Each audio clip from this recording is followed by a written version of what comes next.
project, we were able to share some knowledge and experiences to make international connections, find new partners, and more important, find new friends.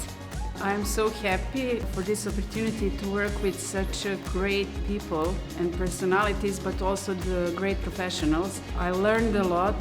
I got new enthusiasm and optimism for my work in future, and I believe that even though we are finishing this project, we are going to continue collaborating in some kind of similar activities and programs or projects in future.